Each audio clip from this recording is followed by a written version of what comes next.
Hi, welcome to Kids Kitchen. This week we're going to make some lovely rice pudding and we're going to learn a bit about calcium.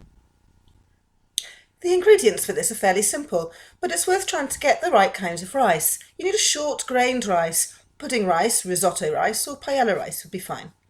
And then you just need some butter, sugar, milk and cream and some flavourings. Let's have a look.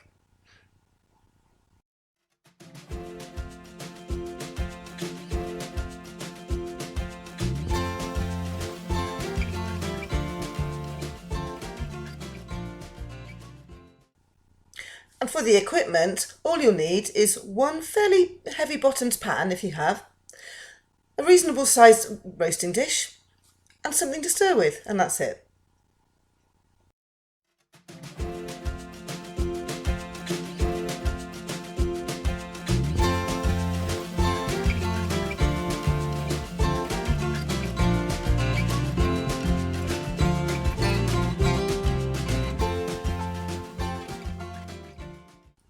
Now I've been really lucky and got some vanilla pods on special offer. They're quite expensive, so you might just want to use some vanilla flavouring. It's just as good really.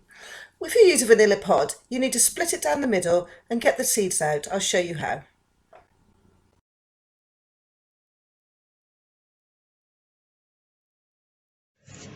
You need to very carefully split it down the middle.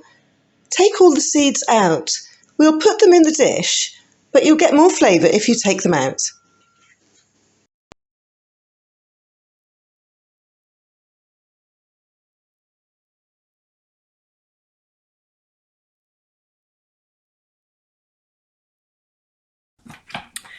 If you're going to use lemon zest, it's easier to grate it with this fine kind of grater like this. If you haven't got one, then the best next alternative is really this kind. But just remember to get all the bits out of the middle. And then when you're grating your lemon peel, remember not to go through that white part. I'm showing you mine after I've done it. That white bit underneath is quite bitter tasting, and all you want is this really thin yellow layer, and that will give your rice pudding a lovely zesty flavour and make the creamy taste pop. You need to do this quite carefully. See how I'm only going through the yellow bit? You don't want to get that white bit. And mind your fingers.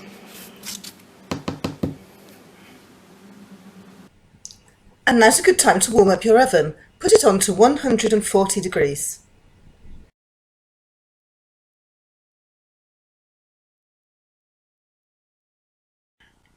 To start with, we'll melt the butter and then add the rice and the sugar like this. When you've melted your butter, first add the sugar and stir it around until it all starts to dissolve. Then add the rice and stir it round and just cook it slowly on a low heat until the rice starts to go a little bit see-through. Don't do this for more than a few minutes, otherwise the rice will get very heavy and stay at the bottom of your baking pan. And then slowly start adding the milk and stir it up quite quickly so that you don't get any lumps on the bottom. And then add all the rest of your milk and keep stirring and warm it up until it very slowly starts to bubble. You don't want it to boil, just to simmer. When it started to warm a little bit, also add your cream and your vanilla pod. Or if you're using vanilla drops, just add about a teaspoonful of vanilla drops. Whilst it's heating up, you need to keep stirring it a little bit to stop the rice from sticking to the bottom. You don't want to boil it, just bring it up to the simmer. If you boil it, you'll maybe curdle the cream a little bit. You have to be quite careful with cream, and that's why rice pudding is cooked on quite a low heat at 140 degrees or gas mark 1. When your mixture just starts to simmer, take it off the heat and pour it into your oven dish. Sprinkle some spices on top, cinnamon and nutmeg if you have those. You only need a pinch, and also sprinkle on your lemon zest if you're using that. Put it in the oven. It can take over an hour and a half sometimes, but start to check after an hour and 15 minutes. When it's ready, it's quite set, but there's still a patch in the middle that wobbles like a blancmange, and the top will be a nice skin of browned milk and spices. And whilst you're waiting for that to cook, let's have a look at calcium.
There, now it's ready. See how it just wobbles a little bit in the middle? The top might be a little bit overdone, but it'll be fine. I can't wait to test it.